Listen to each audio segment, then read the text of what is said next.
fala comigo. Que nós queremos ouvir a tua voz, Senhor. No nome de Jesus. Amém. Isaías 64. Aleluia. Eu tenho certeza absoluta que não teria outra palavra para ministrar essa manhã. Glória a Deus. Glória a Deus. Glória a Deus. Aleluia. Vamos ler a partir do versículo 1. Aleluia.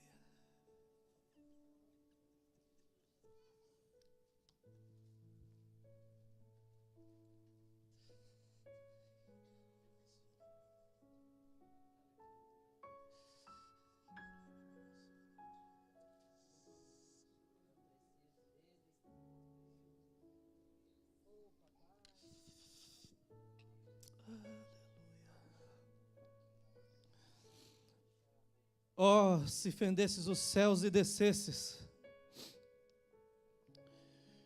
se os montes escoassem diante da tua face, como quando o fogo inflama a lenha e faz ferver as águas, para fazeres notório o teu nome aos teus adversários. Assim as nações tremessem da tua presença, quando fazias coisas terríveis, que não esperávamos, descias, e os montes se escoavam diante da tua face. E o versículo 4.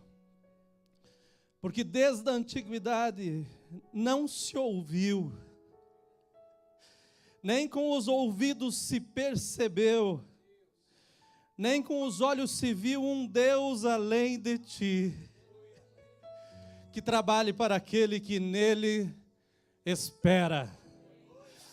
Aleluia, aleluia. E nós esperamos no Senhor, e o Senhor está aqui. Os irmãos podem se assentar. Aleluia, aleluia.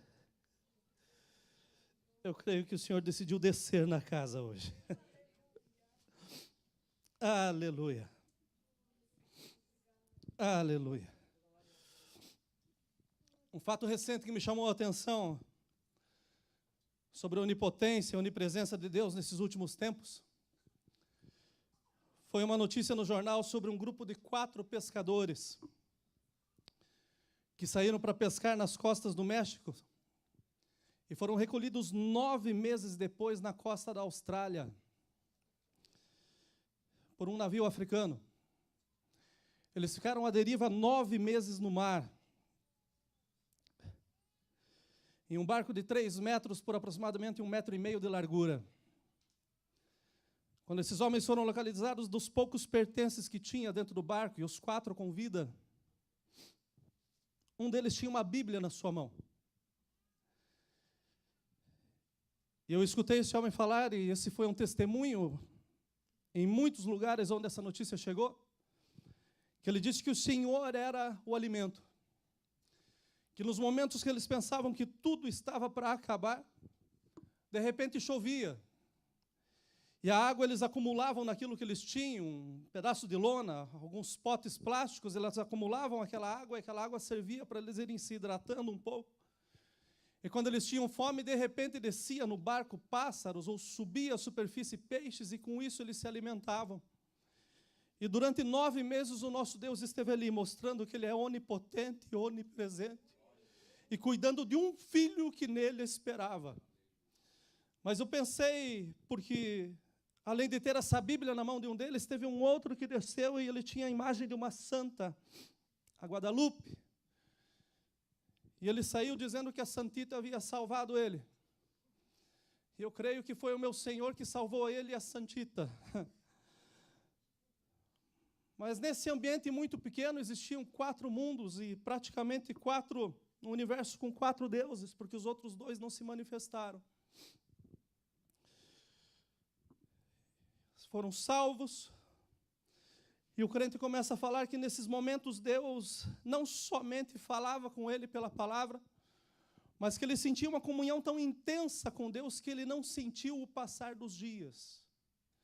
E o que me chamou a atenção é que quando eles foram resgatados, que eles chegaram em casa, entrevistaram a família do crente e perguntaram para ela se ela não estava desesperada com a situação do marido ter sumido. E ela falou, olha, as pescas eram longas, eles sumiam por muito tempo. Mas todas as vezes que eu orava, Deus falava comigo aqui que ele estava em boas mãos, que ele estava bem cuidado. Não importa a distância, se nós estamos nas mãos do Senhor, Ele cuida de nós. Ele guarda as nossas vidas. Quando eu vejo esse tipo de testemunho, que para muitos é só notícia, o meu coração pula para esse versículo bíblico que nós lemos. Olha, desde a antiguidade não se ouviu, nem com os ouvidos se percebeu, e nem com os olhos se viu um Deus além de ti, que trabalhe para aquele que nele espera. Ainda que só vejamos águas e águas turbulentas, um espaço pequeno, nenhum recurso, mas Ele continua sendo Deus presente, ativo e cuidando das nossas vidas. Aleluia! Muitas pessoas hoje em dia, assim como esses pescadores, quando se referem à vida, dizem que estão sendo levados pela maré. E alguns usam ainda a frase, a maré não está para peixe, referindo-se a uma circunstância, a um momento que estão enfrentando.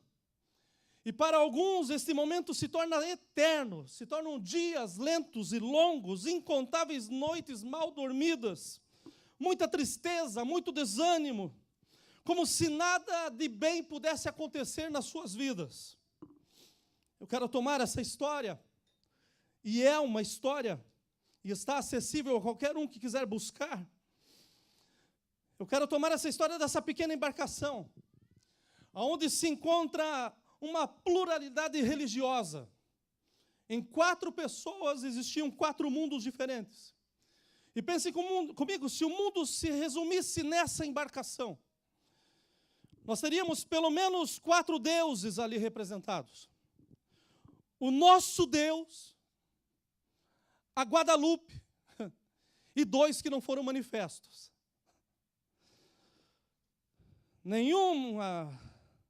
Sem nenhuma dúvida, eles regem a vida do resto da tripulação. E esses 2 que não se manifestaram, sem dúvida nenhuma, tem algo que os rege, porque o homem nenhum se rege por si mesmo. Sempre tem algo que comanda a sua vida, que determina a sua vida. Homem nenhum é desgovernado, ou foi feito simplesmente para ser lançado e, olha, você tem um prazo de validade e quando chegar ao final você é recolhido. De forma alguma. Essa pluralidade de deuses não é algo novo, porém é muito contemporâneo. Ainda hoje existem muitos deuses e com letras minúsculas. Mas nós vamos pensar um pouco nos povos e nos deuses que estão citados na Bíblia. Deus escolhe o seu povo e pede que não se misturem, e Ele dá a eles a orientação necessária para conduzirem os seus cultos e fazerem os seus sacrifícios. Porém, os povos ao seu redor eram politeístas, eles criam em muitos outros deuses. Eles criam em pedras, eles criam em ramos, eles criam em água, sol, lua, natureza, estrelas, e com tudo isso eles possuíam muitos deuses. Qualquer coisa que eles achavam, eles diziam, olha, vamos fazer uma imagem e vamos adorar. Zeus, Poseidon, Hades, Apolo, Artemis, Afrodite, Ares, Dionísio, Hefesto, Atena, Hermes, Deméter, Hestia e Hera, compunham um grupo de 14 deuses gregos. E ainda havia um grupo filosófico que propunha uma deidade única que era transcendente, ou que estava acima desses 14. Pensem a bagunça. Você na sua casa, se tivesse 2 ou 3 filhos, poderia ter 3 ou 4 religiões dentro de casa. E ainda poderia existir um Deus que era superior àquele que você acreditava. Porque os deuses tinham as suas limitações. Diferentes cidades veneravam diferentes divindades, que se representavam por estátuas que eram alusivas ao seu poder e à sua especialização. Com isso, admitia-se que todos os deuses, além de limitados em seus poderes, tinham uma natureza de erro e acerto. Quem que gostaria de ter um Deus assim, que erra e acerta? Nós temos um Deus que nunca errou. E, inclusive, sabe que você não veio aqui por um acaso essa manhã. E tampouco ligou o seu computador pensando, deixa eu ver o que rola. Não rola nada, é para você o que Deus está falando. Deus quer ter um encontro contigo e esse é o dia de mudança na sua vida. Não existe acaso para Deus, existe o propósito de Deus. E o propósito dele hoje é salvar você e a tua casa. E transformar as nossas casas para a glória do seu santo e precioso nome. Aleluia. Na sua maioria, os rituais e cerimônias dedicados a esses deuses eram executados sobre altares. Oferendas votivas eram realizadas neles, onde a maior parte da carne era consumida e as vísceras queimadas como oferenda para os deuses. Mas eles também faziam libações, quase sempre em vinho. Elas eram oferecidas aos deuses não apenas em seus santuários, mas também na vida cotidiana. E daí, para aquele leitor da Bíblia que nunca leu o que é libação, é o fato de você despejar, de você lançar um pouco de vinho, um pouco de bebida, alguma coisa. É aquela história do bêbado no Brasil que joga um pouquinho para o santo, pensando que o santo vai tomar embaixo da terra. Mas eu creio no santo que está acima de todos os santos, está nos céus e se move no meio do seu povo. Eram em uma cerimônia célebre, quando em meio a situações de dificuldades, eles expulsavam no deserto um bode expiatório ou um escravo, dizendo assim, olha, com eles vai todo o problema, vai embora. Mas ia o escravo, ia o bode e os problemas continuavam. Porque o problema não era entre os homens, o problema era entre o homem e Deus. O problema era ter um relacionamento com Deus. E não servir a Deus por medo. Um dos rituais praticamente comum para a adoração desses deuses era o ritual da passagem. Que nada mais eram do que celebrações que marcavam a mudança de status de uma pessoa no seio da sua comunidade. Esses ritos tinham um caráter social, comunitário e também religioso. Existiam os rituais nominais, quando os pais tinham seus filhos, mas não nominavam os filhos até que chegasse toda a família. E então eles davam um nome para o filho. Era um ritual que era feito e era dedicado a algum deus. Existia o ritual da puberdade. Quando a menina chegava no seu primeiro ciclo, então, com o seu sangue que era derramado pelo seu organismo, eles entendiam que ela já podia fazer parte da comunidade. Ela havia crescido, ela estava passando num ponto. E para o menino servia porque ele saía à caça. E quando ele caçava, o sangue do animal significava que ele também poderia fazer parte desse grupo, do seu convívio. Envolvia sangue, significando que o sangue derramado preservaria toda a comunidade.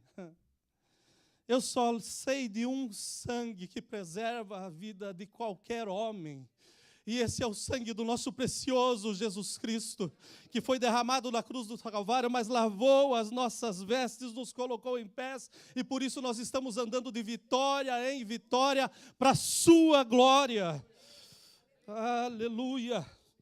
Tinha o rito da fase adulta em algumas regiões, onde a pele do peito era transpassada por espetos e era repuxada por cordas. E eles entendiam que a dor e o sangue derramado eram, dessa forma, considerados uma retribuição à terra das dádivas que eram recebidas dela.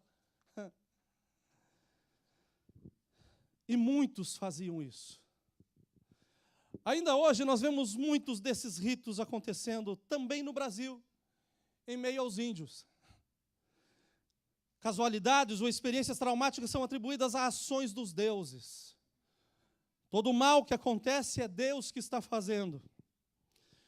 E daí as pessoas que passam por esses estados, e que ficam em estado de coma, e que de repente são salvas, são curadas. Pessoas que são levadas ao coma, ou praticamente mortas, induzidos por doenças, por picada de animais, peçonhentos, por tantas coisas. Eles são, então, quando ficam bem, são considerados como agentes modificadores que aconteceram nessas pessoas. E como elas viveram, então, agora elas têm um estado de pureza ainda maior. E quando elas retornam, então, eles são chamados de xamãs, ou são chamados de heróis. Você serviria um Deus assim? Os romanos também prestavam culto a vários deuses.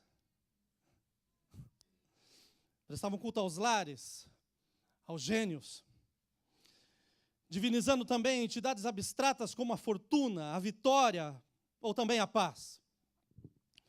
O culto de todo esse conjunto de divindades era diversificado, incluindo a oferta de altares e monumentos. Eram feitas também realizações de procissões ou a imolação de animais. Há um conjunto de histórias de personagens sobrenaturais que são cercados de simbologias, que são venerados sob a forma de deuses e semideuses ou heróis.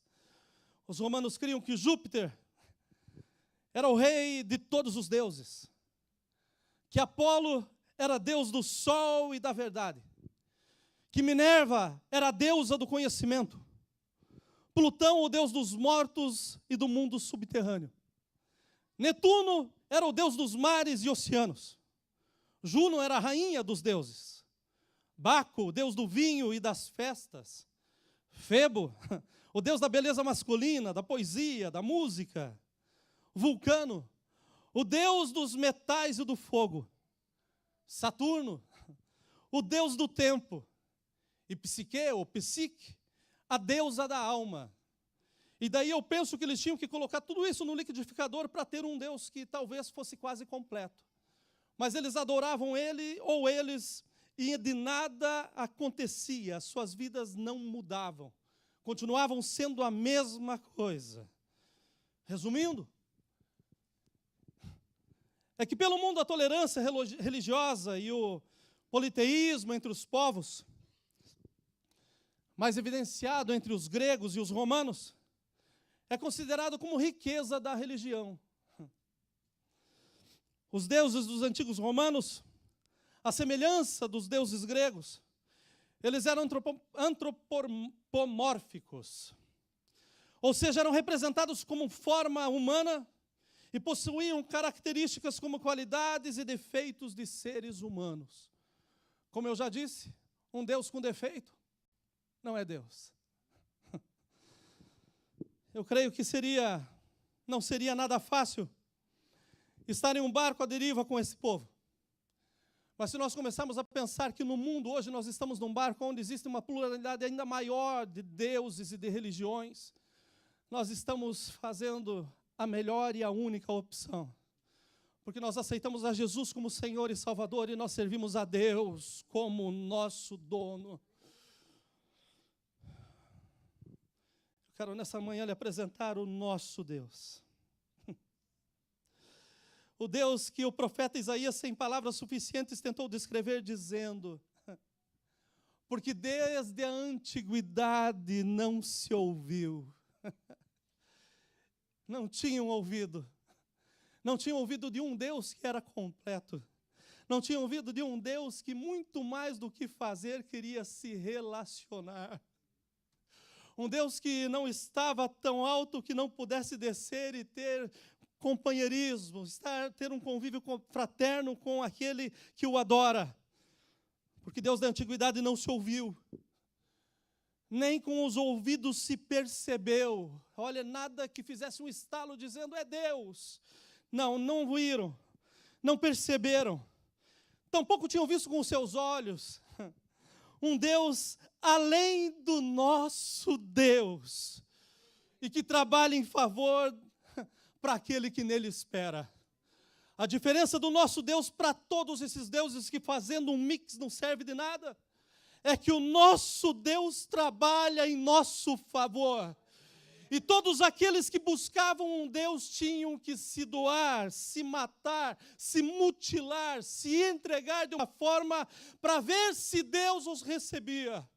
Mas eu dou graças a Deus nessa manhã, porque o sangue derramado não é o meu, não é o seu, mas foi o sangue de Jesus Cristo que nos deu acesso ao Deus que nós servimos.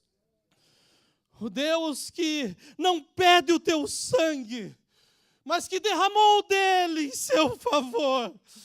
Um Deus que não exige sacrifícios ou ofertas, mas ele pede simplesmente obediência. Um Deus que com um amor eterno nos entreteceu e formou no ventre das nossas mães. Por isso nós somos como somos, nós somos obras das mãos poderosas desse Deus.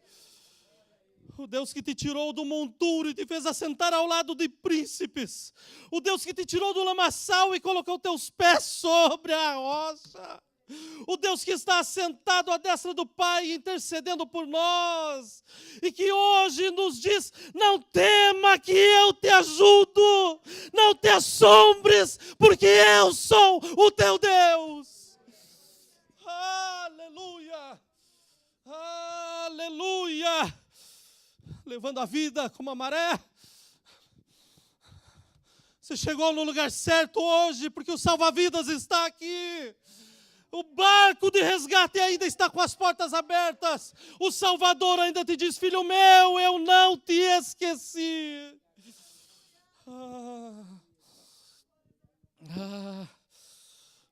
O nosso Deus que diz, olha, se passares pelo fogo, ali eu estarei.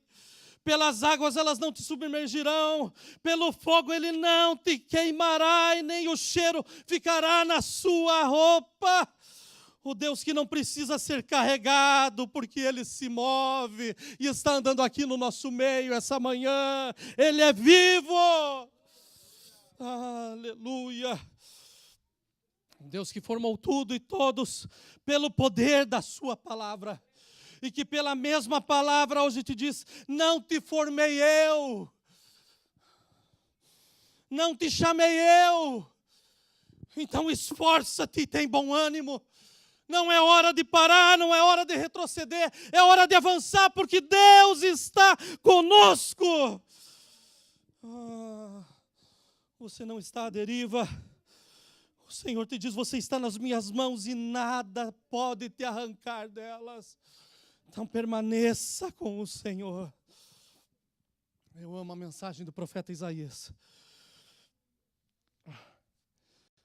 Mas eu levantei essa manhã às 5 horas da manhã para ler a palavra do Senhor.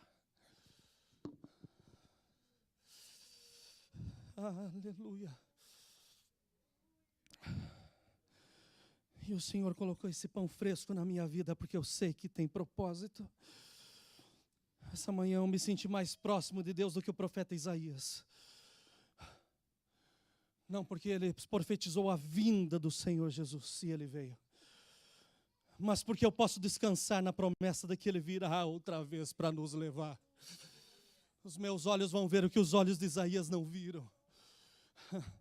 Um dia eu vou estar face a face com o meu Senhor. Aleluia.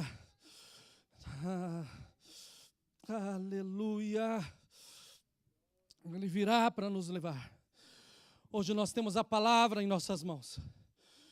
E nela nós podemos ver que não há um Deus como o nosso Deus. Ele não depende de outros deuses para fazer o que Ele pode fazer.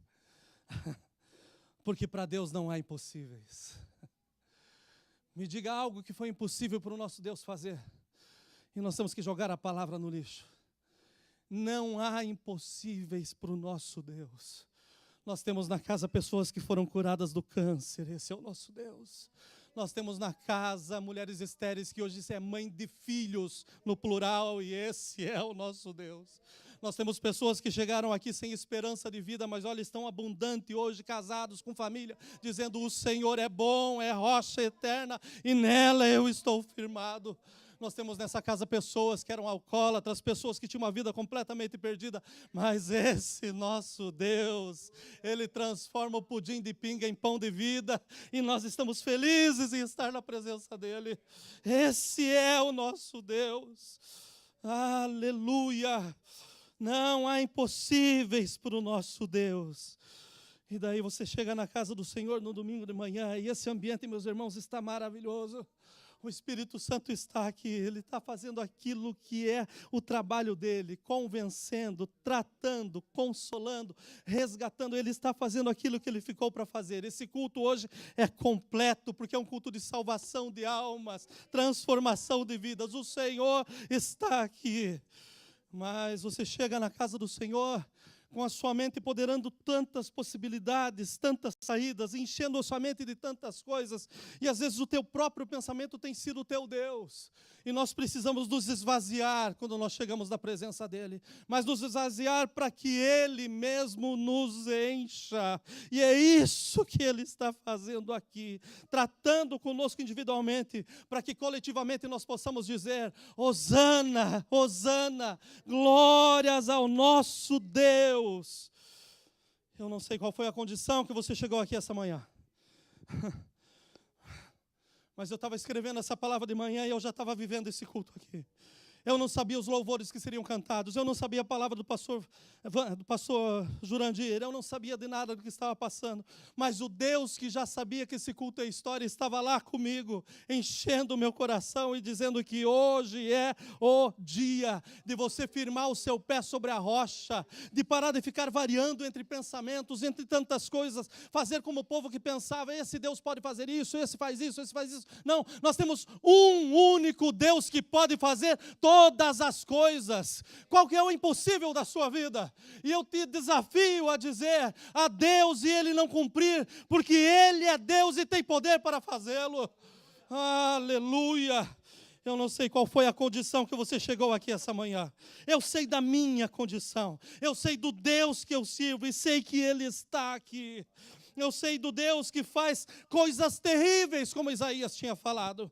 Não terríveis como Baal, como os Baalins, que os seus profetas se mutilaram para tentar acordá-lo, mas coisas terríveis a ponto de fazer que um altar de água pegue fogo, porque Ele é Deus. Aleluia! A história desses pescadores é fascinante, meus irmãos.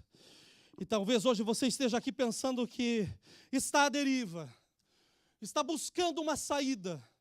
E deixa eu te falar que você não precisa mais buscar saída, porque em Deus você encontra uma entrada, a entrada da porta da vida e a vida em abundância. É aqui que você encontra, é em Deus. Então você está falando: não tem uma saída, não tem o que fazer, não tem como ir. A boa notícia é que Jesus veio te resgatar. E não tem ninguém melhor do que esse Jesus para resgatar. Não tem ninguém melhor do que Ele. Eu me surpreendi essa semana, porque nós oramos pela Renata. Eu parei no lugar que eu estava trabalhando, quando eu recebi a mensagem, e parece que foi no meu peito que bateram forte, e eu fui orar pela Renata. A notícia que eu queria, que o Senhor tinha curado, que ela ia estar aqui conosco um dia. Quando eu escutei a mensagem, eu creio que foi o pai que gravou a mensagem, mas eu vi a solidez de uma pessoa que está firme na rocha. Ela passou. Eu agradeço as orações e peço que continuem orando. Eu agradeço o movimento que foi feito. E eu escutei aquela mensagem, daí minhas pernas tremeram. Porque eu quero estar firme nesse Deus quando as más notícias chegam. Eu quero estar firme nesse Deus quando as coisas não vão tão bem como eu gostaria que fossem. Eu quero estar firme nesse Deus que não se abala. Num Deus, olha, que nunca soube o que é as pernas bambearem. Num Deus que nunca teve que dar um passo atrás ou parar. Não. Eu quero estar firme nesse Deus que não conhece limites. E eu quero estar firme nesse Deus que depois eu fui orar também e Ele falou comigo: eu queria mais ela comigo do que vocês com ela. Eu trouxe para casa e em breve todos estaremos juntos. A igreja tem que estar firme nesse Deus. Ele sabe o melhor e nunca perdeu a hora. Ele sabe exatamente quando as coisas têm que acontecer. Então não tem nada que esteja acontecendo com você que não esteja diante dos seus olhos. Ele é Deus. Ele sabe até onde você pode aguentar. Mas agora chegou a hora de você dizer: Deus, é em Ti que eu confio, é em Ti que eu espero. Não há outro Deus a não ser o Ti, não há outro a não ser o Senhor. Não importa o seu problema, quando você conhece o seu Deus.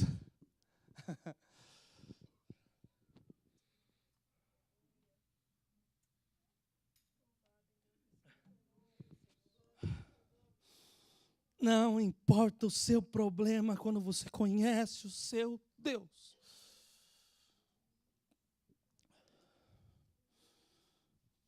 Quarta-feira, nossa família levou um choque no Brasil. Eu levei um choque aqui. Quando a Kátia me ligou para falar o que tinha passado. Porque meu cunhado, aquele que nós estávamos orando há tanto tempo, na quarta-feira tentou suicídio. E ninguém na família teve acesso até agora. E eu vi a Kátia preocupada, eu falei, deixa eu orar com você agora, mas fica tranquila, porque Deus está no controle. E quando eu desliguei o telefone, eu fiquei pensando, Deus está no controle. Porque fazem anos que Deus me deu uma visão. E eu sei quando é Deus que fala comigo. E a visão é que eu estaria pregando numa igreja no Brasil. Esse meu cunhado fazem anos que está desviado. Mas é um músico que nunca estudou um dia. Foi inspirado, foi um presente de Deus na sua vida. Ele é maestro. Olha, cuidava do coral. Sempre foi uma pessoa ativa e saiu dos caminhos do Senhor. E tem enfiado a sua vida em tantos deuses e está completamente perdido. Mas Deus me deu uma visão. Que eu estou pregando num culto e nesse culto ele se levanta do meio da igreja. Se reconcilia com o Senhor e vai para o teclado que está do mesmo lado que o nosso e começa a tocar um louvor a Deus saindo da sua alma, dizendo grandes coisas fez o Senhor. E eu descanso no Deus que dá visão, porque isso ainda vai acontecer e Ele vai vir aqui testemunhar para a glória do Senhor Jesus. Eu não aceito que o diabo se levante contra a minha família ou contra a sua família, sendo que o nosso Deus tem poder. Aleluia. Qual que é o teu problema? No que você tem confiado? Espera no Senhor. E Ele não vai se levantar, Ele se levantou hoje. Então não importa o seu problema, conheça o seu Deus. E eu quero te lembrar um pouquinho de quem é esse Deus, e aqui eu termino. O seu nome é Jeová. Ele é. Ele é. O seu nome é Jeová Jireh. O Senhor proverá. O seu nome é Jeová Nissi. Ele é a nossa bandeira. Ele é Jeová Shalom. O Senhor é paz. Ele é Jeová Samá. O Senhor está ali. Ali aonde, pastor? Ali, ali, ali, ali, lá. Porque Ele está presente em todos os lugares. Aleluia. Aleluia! Ele é Jeová Sabaote, o Senhor dos exércitos. Por que temer, povo meu? Ele é Jeová Eloé Israel, o Senhor Deus de Israel, o triunfador. Nós somos a Israel do Senhor hoje. Ele é Elohim. Aleluia. O Supremo Deus. Aleluia. Que mais você precisa para entender que você é mais do que vencedor? Que mais que você precisa para se levantar nesse momento glorificando o nome do Senhor e dizendo, o Senhor está na casa. O que mais você precisa para erguer os teus braços e dizer, Senhor, o Senhor é a minha rocha, a minha fortaleza, o que temerei?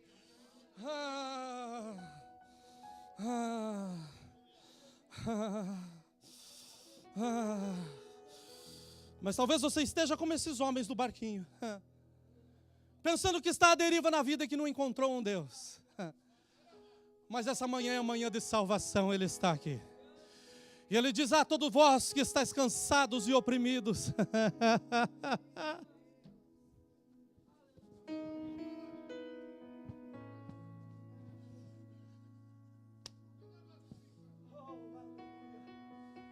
Obrigado, Senhor, porque o Senhor é a inspiração. Obrigado, Senhor. Vocês que estão cansados, oprimidos. Chegou a hora de você ter um encontro com esse Deus. E o único caminho é através de Jesus. Eu sou o caminho, a verdade e a vida. E ninguém, você pode ser budista, pode ser espírita, pode ser católico, você pode ser o que você quiser na sua vida. Mas você não vai até o meu Deus se não for por Jesus. Ele é o caminho. O caminho. E esse caminho ainda hoje pode ser trilhado. Para você que tem uma confusão espiritual, que não sabe aonde estão os seus pés, as suas pernas vacilam. Para você que os problemas às vezes são tão fortes que você diz: quem me socorrerá? Então nessa manhã eu quero que você saia daqui dizendo: o meu socorro, ele vem do Senhor que fez os céus e a terra. Eu quero que você saia daqui nessa manhã e que a tua família te encontre e saia e só possa pensar nisso. Olha, não existe, olha, eu nunca ouvi falar, eu nem com os meus ouvidos eu percebi, nem com os meus olhos eu vi um Deus que trabalha em favor daquele que nele espera. Eu quero que você saia daqui nessa manhã como testemunho vivo. Eu quero que na tua casa hoje você saia correndo para uma igreja dizendo: eu quero Jesus, eu quero esse Deus. E a porta que você achar aberta, entre, porque o Senhor está ali. A igreja não é do homem, o homem é de Deus, Ele é dono da igreja. Pastor, eu estou à deriva. Quanto mais eu quero, mais longe eu vou, e eu não vejo saída. Eu nem vi a entrada, esses homens não viram como eles estavam se distanciando. Mas eu creio que quando eles viram o barco, eles até pensaram: um navio aqui, não é possível, aqui, nessa condição. E daí quando chega o navio, ainda não falavam a língua deles. Pensa num africano falando com um mexicano, meus irmãos. Mas deixa eu falar para vocês que nós temos um Deus que compreende todas as línguas do mundo, que criou todas as línguas. Nós temos um Deus que conhece até o gemido do seu povo. Nós temos um Deus que sabe que quando você está lá no seu quarto, no seu trabalho, no seu carro, dizendo: eu preciso uma nova esperança. A esperança é Jesus. A esperança não é autoajuda. A esperança não é leitura. A esperança é ter um encontro pessoal com Ele e dizer: eu te aceito como Senhor e Salvador da minha vida.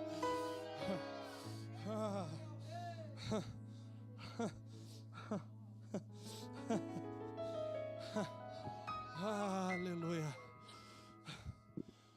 Aleluia. Glórias ao Eterno. Se você pensa que a sua vida está sendo levada pela maré, eu quero terminar essa mensagem com um exemplo.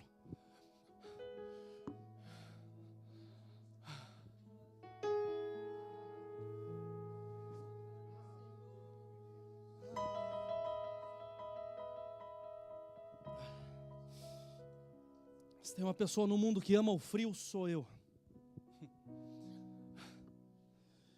Eu devia ter sido chamado como missionário no Alasca, porque eu amo o frio.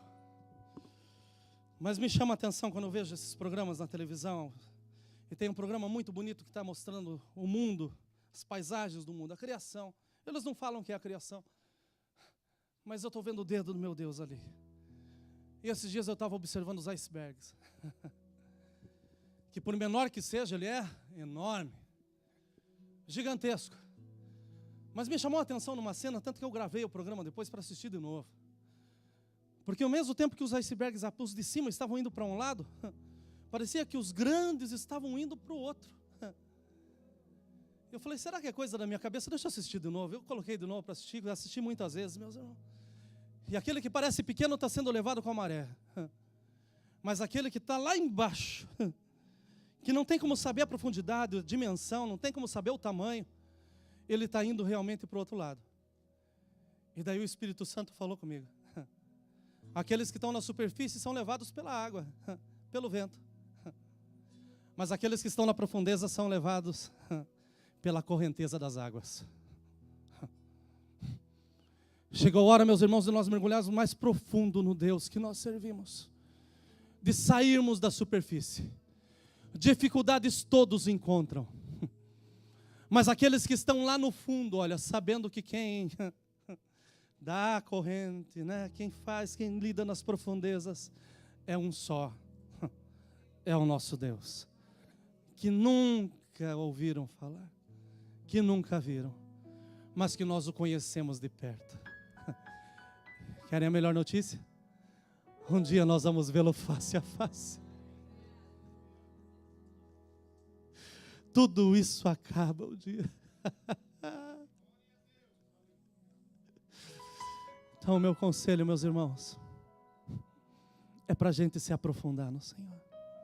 Conheçamos e prossigamos em conhecer o nosso Deus. Eu quero lhe pedir para se colocar em pé, por gentileza. E eu quero fazer uma oração.